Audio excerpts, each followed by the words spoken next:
20 नवंबर 2011 की रात मुंबई शहर में मालाड वेस्ट के इलाके में रहने वाली मासूम महक वालिया और उसकी मां के साथ जो हुआ वो कोई डरावना सपना नहीं था, बल्कि बड़ी ही खौफनाक हकीकत। और क्यों? आखिर एक हंसते खेलते परिवार के साथ किसी की क्या दुश्मनी हो सकती है?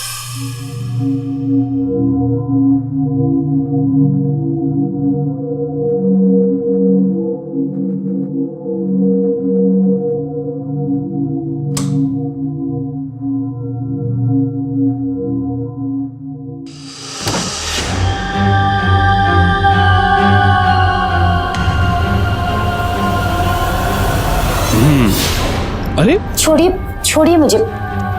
तू डर क्यों रही है? मैं तुझे प्यार कर रहा हूं, मार थोड़ी रहा हूं। आजा इधर बैठ। देख, महक अब 10 साल की हो गई है, तो उसका एक छोटा भाई भी तो होना चाहिए ना।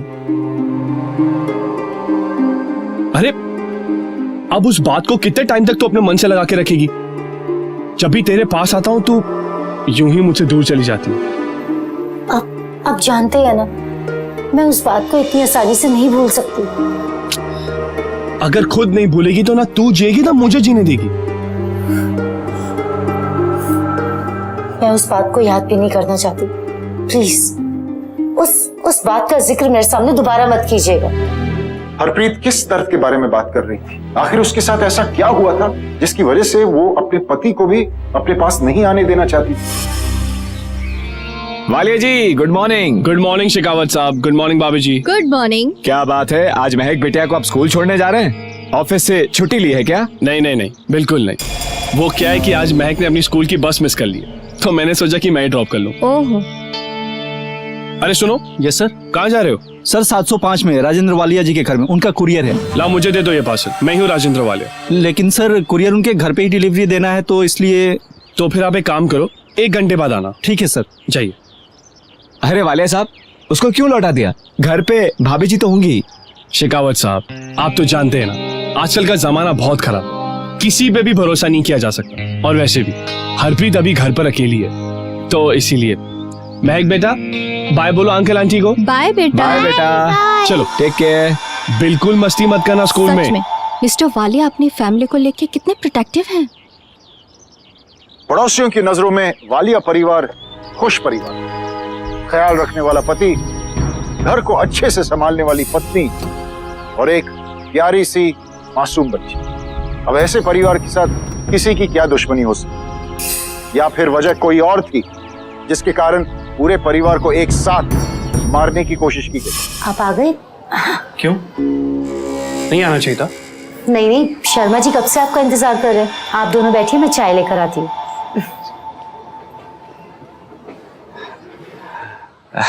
नमस्ते वाले जी, मैं आपका इंतजार कर रहा। वो क्या, आज ऑफिस जाने के लिए थोड़ी देर हो गई, तो मैंने सोचा हम साथ में चलेंगे। लेकिन आप तो। शर्मा जी, आपके पास मेरा मोबाइल नंबर है? जी। तो फिर आपको मेरे घर आने से पहले मुझे पूछ लेना चाहिए था कि आज मैं ऑफिस जा रहा हूँ या नहीं जा रहा, और अगर मैं ऑफिस जा रहा हूँ तो कितने बजे जा रहा हूँ। जी, आप बिल्कुल सही कह रहे हैं, मुझे फोन कर लेना चाहिए था। फॉर काइंड इन्फॉर्मेशन, आज मैं ऑफिस लंच के बाद जा रहा हूँ, आप जाइए वरना आपको लेट हो जाएगा। जी भाभी जी, चलता हूँ। चाय के लिए थैंक यू।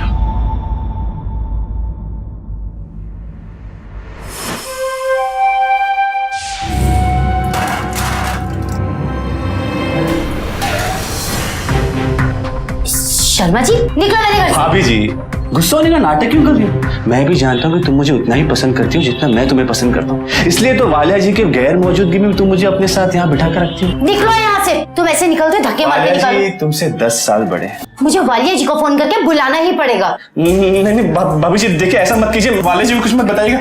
देखिए मुझे लगा कि आप भी मुझे उतना ही पसंद करती जितना मैं। निकलो यहाँ आप वालिया जी से, से कुछ- निकलो यहाँ से। अरे वालिया जी, आप। शर्मा जी, मैं कई दिनों से देख रहा हूँ, जब भी मैं घर पर नहीं होता हूँ तभी आपका मेरे घर पर आना होता है। सॉरी वालिया जी, मुझे लगा कि आप घर पे होंगे, इसलिए। और मुझे ना आपसे जरूरी काम की बात करनी थी, तो मैं तेरे सारे बहाने ठीक से जानता हूँ, और अगर आइंदा से तू मेरे घर पर दिखाना तो मैं। वालिया जी, क्या बात है शर्मा जी? कुछ नहीं शेखावत साहब। हरप्रीत,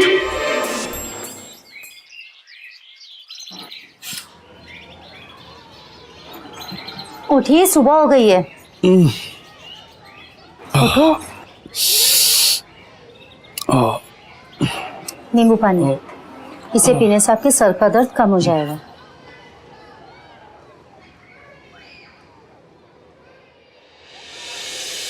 हरप्रीत, सॉरी यार, वो कल नशे में तुझे डांट दिया। वो क्या है ना कि पहले से ऑफिस में टेंशन बहुत है, ऊपर से उस मनु शर्मा को फिर से घर पर देखकर मेरा तो दिमाग खराब हो गया था। वो शर्मा जी के बारे में मैं आपको कुछ बताना चाहती हूँ। और रहने दे यार, उसके बारे में मुझे कुछ बात नहीं करनी। उसका नाम सुन के ही ना मुझे। तू एक काम कर, नाश्ता लगा, मैं फ्रेश होके आता हूँ। ठीक है। और सुन, सॉरी,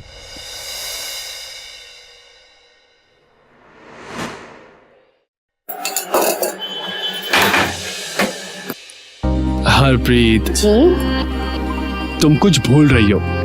याद करो आज क्या है। मैं भूल रही हूँ, क्या है आज? आज हमारी वेडिंग एनिवर्सरी है। आपको याद है? ऑफ कोर्स याद है, और मैंने सारी तैयारियां भी कर रखी है। देखिए, आज ऑफिस से छुट्टी, हम सब बाहर चलेंगे, लंच भी बाहर करेंगे और रात को आकर घर पर केक भी काटेंगे। मम्मा, आई एम रेडी। रेडी? बेटा इधर आओ, आज ना तुम्हारी स्कूल से छुट्टी। आज तो मेरी इंग्लिश की टेस्ट है। अरे टेस्ट टेस्ट वाइज सब भूल जाओ, आज हम सब बाहर घूमने चलेंगे। ओके? यस।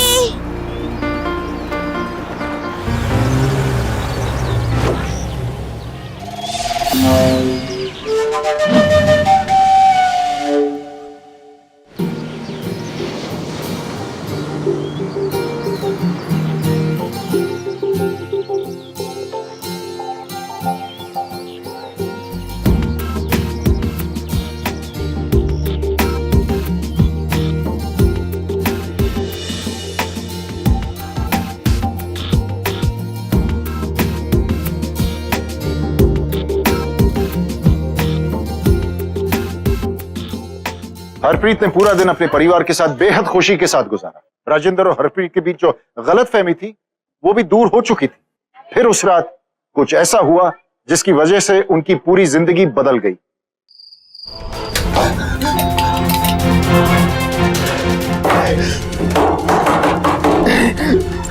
अरे अरे वाले साहब, क्या हुआ आपको? क्या? जल्दी से एम्बुलेंस को फोन करो और पुलिस को भी बुलाओ, जल्दी जल्दी।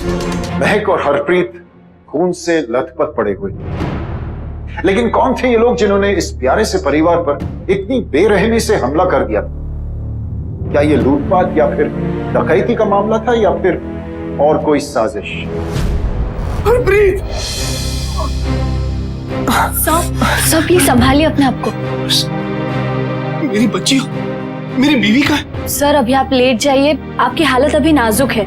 लेकिन मेरी बीवी, मेरे बच्चे। आई एम सॉरी, हम आपकी वाइफ को नहीं बचा सकते। क्या? मिस्टर वालिया। सर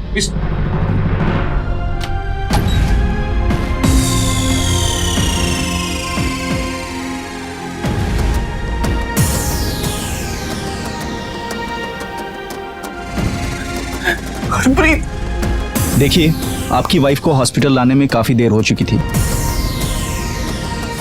क्या आप हरप्रीत की सगी बहन हैं? जी।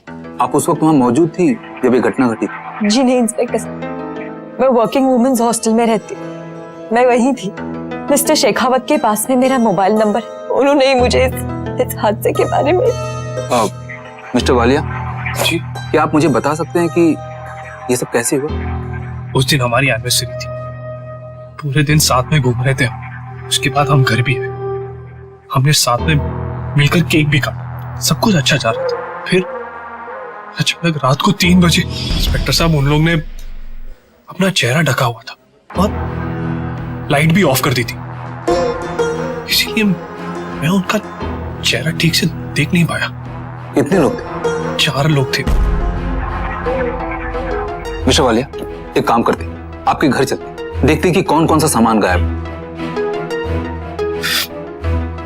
बचा ही क्या है देखने के लिए? देखिए, अगर वो लुटेरे कोई भी सामान बाहर बेचेंगे तो हम उन्हें पकड़ सकते हैं, लेकिन उसके लिए हमें ये पता होना बहुत जरूरी है कि आपके घर से चोरी क्या क्या हुआ। ओके?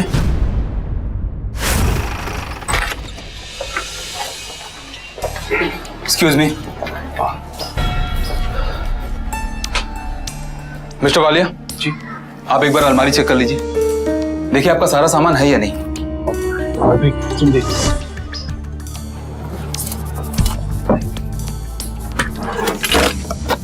तो खाली है, ये भी खाली है। यहाँ सिर्फ ज्वेलरी के बॉक्सेस हैं, इनमें गहने तो है ही नहीं। एक्सक्यूज मी मैडम,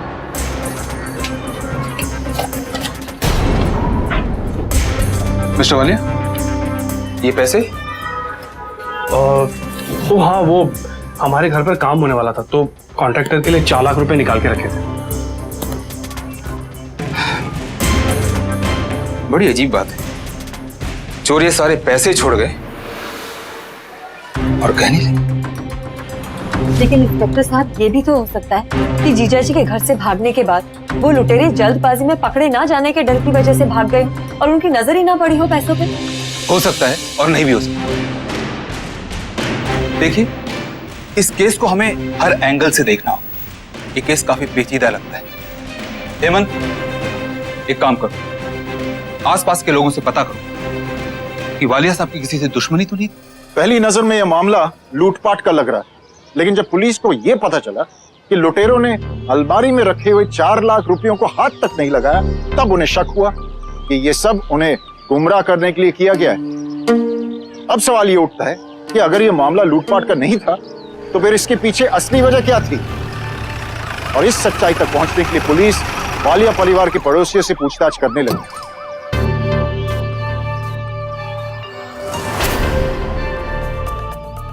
पुलिस को पड़ोसियों से पूछताछ के दौरान एक अहम जानकारी मिली। मिसेस वालिया के मर्डर के एक दिन पहले मिस्टर वालिया और शर्मा के बीच में कुछ बहस हो रही थी, लेकिन किस बात पर वो लोग झगड़ा कर रहे थे मुझे पता नहीं। शर्मा हरप्रीत पर अपनी बुरी नजर रखे हुए और हरप्रीत ने शर्मा की बदतमीजी की वजह से उससे थप्पड़ भी मारा। उसी दिन राजेंद्र ने शर्मा को बेइज्जत करके घर से बाहर निकाल दिया। तो क्या शर्मा ने अपनी बेइज्जती का बदला इस तरह से लिया? यही सच जानने के लिए पुलिस ने शर्मा को गिरफ्तार किया और उसे रिमांड पर भी लिया। मैं सच कह रहा हूं इंस्पेक्टर साहब, मैं उस पर बुरी नजर जरूर रखता था, लेकिन मैंने उसका खून नहीं किया। मैं सच कह रहा हूं, मैंने खून नहीं किया। अगर तुमने उसका खून नहीं किया, तो वालिया साहब के गैर मौजूदगी में उनका घर क्यों जाया करता?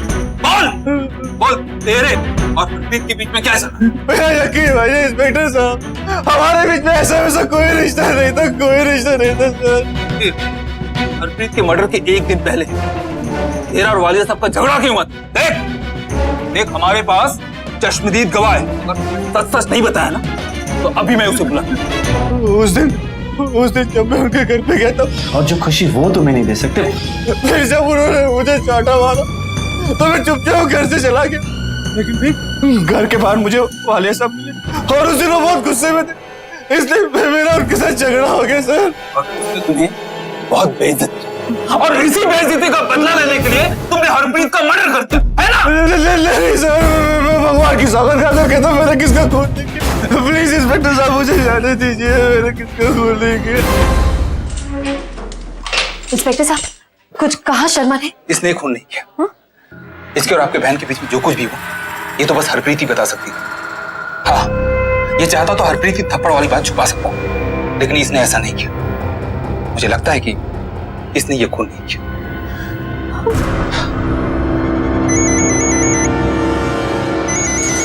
हॉस्पिटल से? हेलो जी, मैं हॉस्पिटल से बोल रहा हूँ, महक को होश आ गया है। Thank you very much inspector साहब, गुड न्यूज है, महक को होश आ गया है। हमें जल्द से जल्द हॉस्पिटल जाना चाहिए। महक का बयान लेना बहुत जरूरी है, हो सकता है वो हमें कुछ बता दे। चलिए हमारे साथ। आखिरकार महक को होश आ गया। पुलिस फौरन महक की गवाही लेने निकल गई, क्योंकि महक ही मुख्य गवाह थी। राजेंद्र ने अपराधियों को नहीं देखा था। अब पुलिस को लगा कि महक से पूछताछ करने से वो अपराधियों तक पहुंच पाई। हालांकि महक को होश तो आ गया था, लेकिन अब भी वो आईसीयू में ही थी। डॉक्टर, ये महक की रिपोर्ट है। डॉक्टर साहब, अगर आपकी इजाजत हो तो हम महक से कुछ पूछताछ कर सकते हैं? हाँ बिल्कुल पूछताछ कर सकते हैं, लेकिन थोड़ा प्यार से। Thank you sir.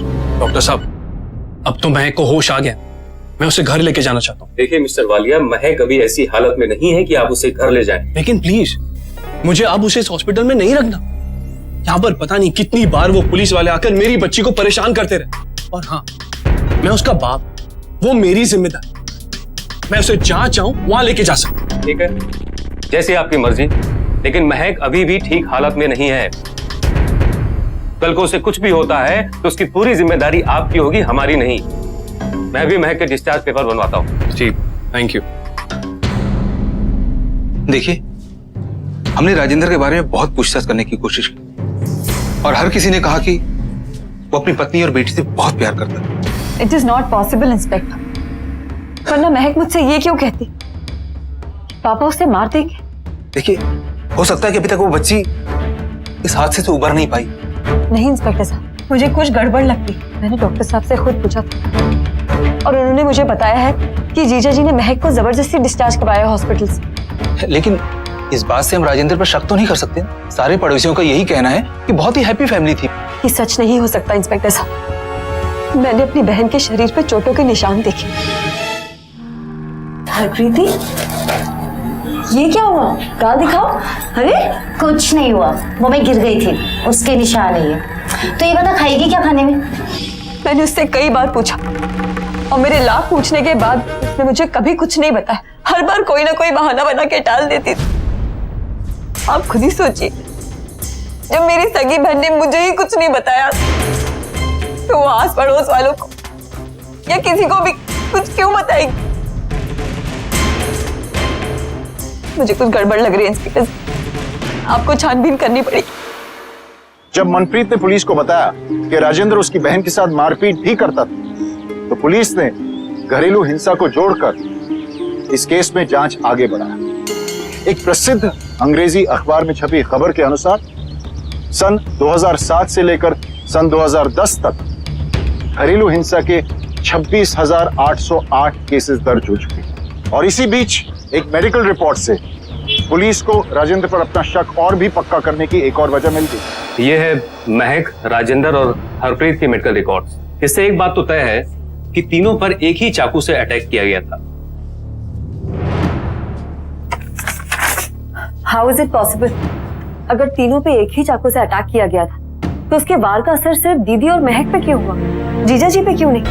क्योंकि चाकू की नोक राजेंद्र के नसों तक नहीं पहुंची, वरना जहां घाव था, अगर चाकू वहां और डीप चला जाता तो बहुत रिस्की हो सकता था। किस्मत वाला था वो, यही कह सकते हैं। डॉक्टर राजेंद्र किस्मत वाला था या फिर बहुत शाना था, ये तो अब वक्त ही बताए। अगर मियाँ बीबी के बीच में कुछ हुआ भी होगा इंस्पेक्टर, तो हमें नहीं पता। हमें ही क्या, किसी भी पड़ोसी को नहीं मालूम होगा। तो फिर घर के अंदर काम करने वाले किसी आदमी को कुछ पता होगा, जैसे कि उनके घर पे काम करने वाली कोई बाई या फिर कोई और। मिस्टर वालिया के घर में कोई काम नहीं करता था। ये बात बड़ी अजीब है, लेकिन पता नहीं क्यों मिस्टर वालिया अपनी बीवी से इतना प्यार करते थे, लेकिन अपने घर में एक काम वाली बाई को भी नहीं रखे थे। हाँ, लेकिन आज से 3-4 साल पहले एक औरत ने 3-4 महीने के लिए कुछ काम किया था। 3 साल पहले जब मिसेस वालिया दोबारा प्रेग्नेंट हुई थी तब। मिसेस शेखावत, उस बाई का पता मिल सकता है हमें? वो अब मिस्टर पांडे के यहाँ काम करती है। साहब, 2-3 महीने के लिए मुझे काम पे रखा था जब हरप्रीत मैम साहब पेट से थी, तो उसके बाद तो साहब ने मुझे काम से निकाल दिया। तुम्हारे मेम साहब ने कुछ बोला नहीं उन्हें? नहीं साहब, वो एकदम गरीब गाय जैसी थी। एक बार मुझे मार्केट में मिल गई थी, तो मैंने उसे पूछा, इस साहब ऐसा क्यों कहते हैं? उन्होंने मुझे बोला, मत बोलना, किसी को बताना भी नहीं।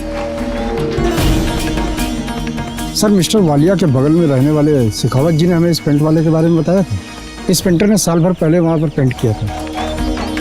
सर, वो राजेंद्र वालिया बहुत अजीब सा आदमी है, एक नंबर का शक्की।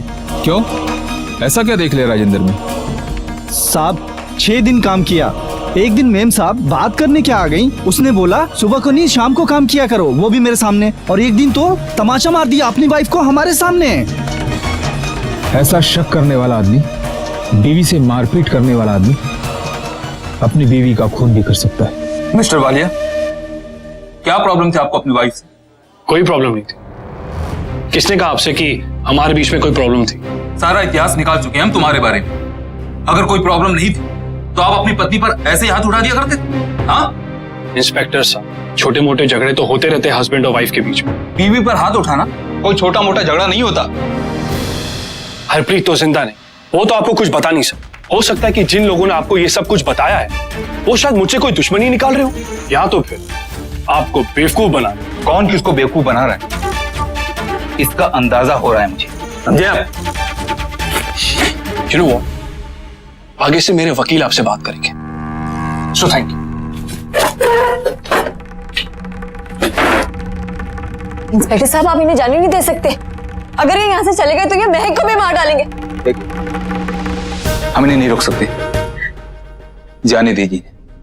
सबसे हैरानी की बात यह है कि राजेंद्र जैसे पढ़े लिखे लोग भी ऐसी दकियानुसी सोच रखते हैं। राजेंद्र की सिर्फ बेटी की चाह ने उसके बसे बसाए घर को उजाड़ कर रख दिया, लेकिन फिर भी उसे इस बात का अफसोस नहीं था। पुलिस के पास भी राजेंद्र के खिलाफ कोई सबूत नहीं, तो क्या राजेंद्र इतना बड़ा अपराध करने के बावजूद कभी पकड़ा नहीं जाए?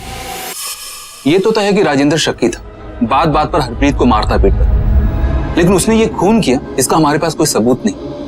और हाँ, जब तक महक उसके पास है तब तक वो डर के मारे कभी सच नहीं बोली।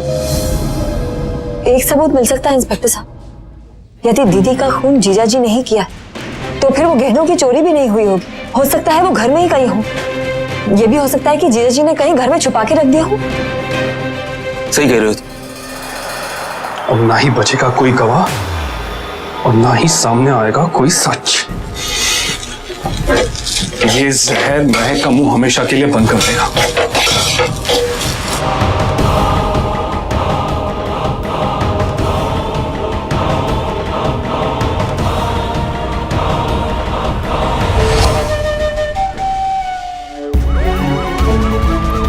जल्दी चलाइए इंस्पेक्टर साहब, अगर जीजा जी ने महक को कुछ कर दिया तो। आप परेशान मत होइए, आप शांति से बैठिए, सब ठीक हो जाएगा।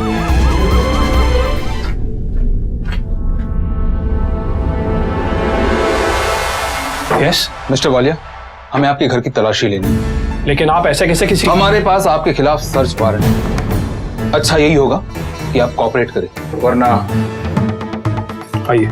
आओ। महक, महक कहाँ? महक,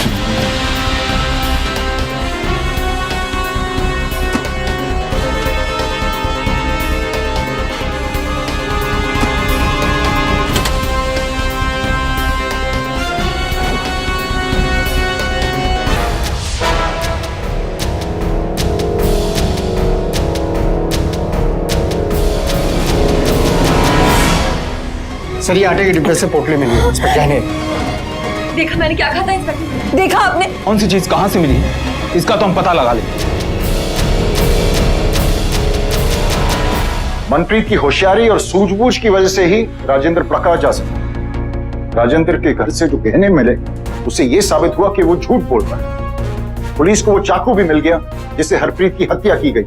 महक को पहले भी मारने की कोशिश की गई थी, लेकिन इस बार महक को जहर देकर मारने की कोशिश करते हुए राजेंद्र पकड़ा गया। अब पुलिस के पास काफी सबूत थे राजेंद्र को अदालत में दोषी साबित करने की। ये बात तो तय थी कि राजेंद्र को जरूर सजा मिलेगी। हाँ, मैंने मारा अपनी पत्नी को, मैंने मारा उसे, क्योंकि मेरे पास और कोई रास्ता ही नहीं बचा। जिंदगी की सबसे बड़ी गलती की अपने से छोटी लड़की के साथ शादी करके। लेकिन उसने किया क्या था कि तुमने उसे जान से मारा? मुझे एक लड़का चाहिए, अपने पेट में उसने उसे मार दिया और उसकी वजह से 3 साल तक हमारे बीच में हस्बैंड और वाइफ का रिश्ता कायम नहीं हो सका। शर्मा, यह हमारे घर में काम करने वाला कारपेंटर सबके साथ हंस हंस के बात करती थी। नहीं मेरे पीछे किस किस के साथ क्या क्या किया होगा, इसीलिए तो उसे मेरी कभी जरूरत नहीं पड़ती थी, क्योंकि उसकी शरीर की सारी जरूरतें बाहर के लोगों से जो पूरी होती थी। और इसी शक की वजह से तुमने अपनी पत्नी का खून कर, है ना? लेकिन तुमने अपनी बेटी महक को तुम क्यों मारना चाहते? हाँ? महक को मैं नहीं मारना चाहता था, लेकिन उसने मुझे खून करते हुए देख लिया था। बेटे के चाम और पत्नी की शक की वजह से जो तुम्हारे पास था ना, तुमने वो भी खो दिया। अब जेल में रह के पूरी जिंदगी इस बात का पछतावा कर, समझे ना? पति पत्नी के रिश्ते में प्यार से भी बढ़कर होता है एक दूसरे पर विश्वास करना। लेकिन इस केस में राजेंद्र न सिर्फ अपनी पत्नी पर शक कर रहा था, बल्कि उसके साथ मारपीट भी करता था। और हरप्रीत घरेलू हिंसा के शिकार होके भी इसे खामोश सहती रही। अगर किसी भी महिला के साथ घरेलू हिंसा हो रही है तो इसे चुपचाप नहीं सहना चाहिए। मारपीट का यह सिलसिला एक दिन बढ़कर आपकी जिंदगी को, आपके जीवन को खतरे में डाल दे, इससे पहले इसके खिलाफ आवाज उठानी चाहिए।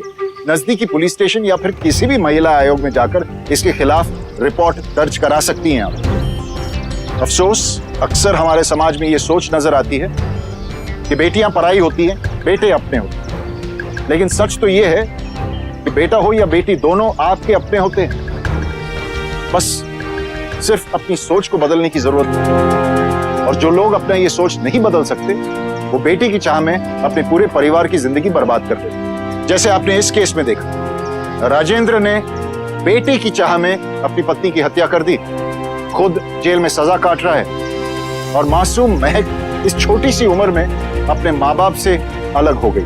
अगर एक नजर से देखा जाए तो महक सब कुछ होते हुए भी अनाथ हो गई। ये सब सिर्फ इस सोच की वजह से। याद रखिए दोस्तों, अगर बेटियां हैं तो कल जीवन है, अगर बेटियां ही नहीं रहेंगी तो इस धरती पर से इंसान का अस्तित्व ही मिट जाएगा। सावधान इंडिया, इंडिया फाइट बैक। नमस्कार। तो सावधान